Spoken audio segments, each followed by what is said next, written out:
Hey, Bob Nolan here with Thought Provokers. There's nothing like a clear path to reach your destination safely and efficiently, right? Backpacking or on an interstate freeway, debris can slow you down or even prevent you from a smooth ride to grandma's house, right? From a Coke can on the sidewalk to a massive mudslide on a freeway, debris can be a travel stopper.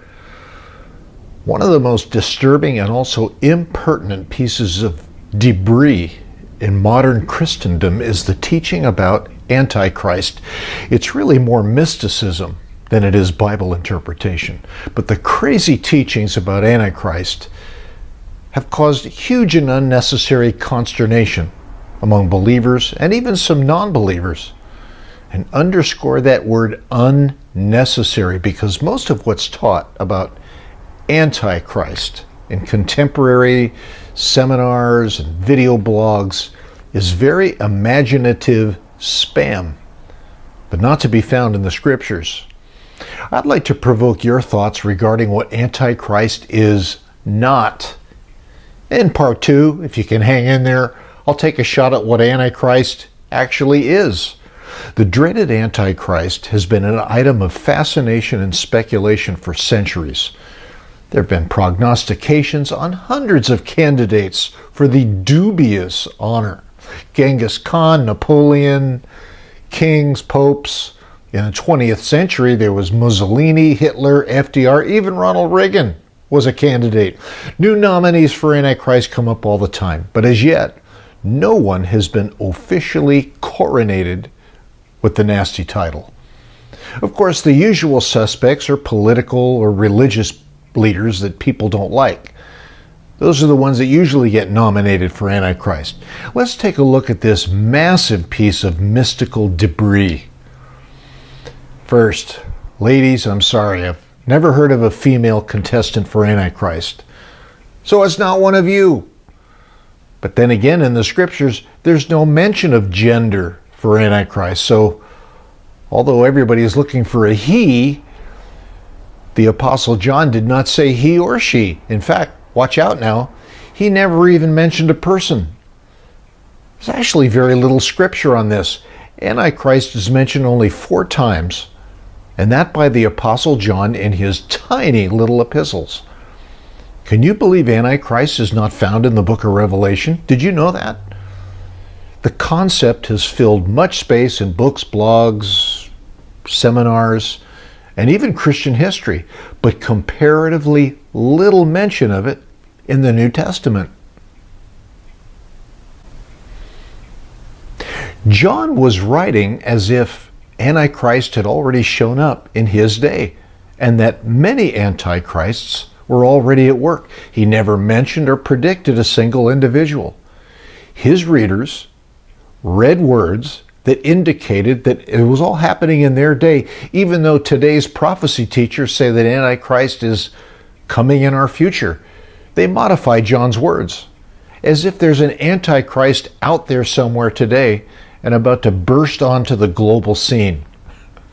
The presence of Antichrist back then was a sign to John and his readers that they were in the last hour. Not generalities like the end times or the last days. Now, Jesus had prophesied 40 years previously about a huge catastrophe that was coming. The destruction of the temple and Jerusalem itself. This was certainly on their minds, and at that time, increasingly imminent. This is what they thought when they heard about the end of the age. For them, it was the end of the Mosaic age, or the Old Covenant. Now, you might be of the mind that another end of the age or end of the world is up ahead of us. Okay, but that's another subject. As far as those people were concerned, they were living in the last days back then. So John writes, we know it is, not shall be, but is the last hour, because he saw this Antichrist thing going on. He was writing to his contemporaries about a contemporary calamity and this thing he called Antichrist. He wrote and believed that they had come to the last hour at that time. John made no mention about a specific person as Antichrist. He clearly mentions many Antichrists which have already come. There's nothing in his comments to indicate that this Antichrist thing was or would be a specific person. May I mention that John was wearing like two hats as he wrote. One hat was as a journalist. He reported, as a journalist, that many Antichrists had already come. His other hat was as a forecaster or a prophet. He said that the presence of Antichrist meant that it was the last hour, practically at their end. John writes that Antichrist was already at that time in the world. He made no prediction about something or someone centuries or millennia into the future. Today's prophecy prognosticators have been dumping a lot of debris about this. Are these thoughts enough to provoke your thoughts and even investigate? Enough to reconsider all the speculations and prognostications of some Antichrist coming from Iran or Rome or the White House? I have found no indication that John was writing about anything or to anyone except his contemporaries. Dictators or religious elites have been identified as Antichrist for centuries, but no one has gotten it right. Why?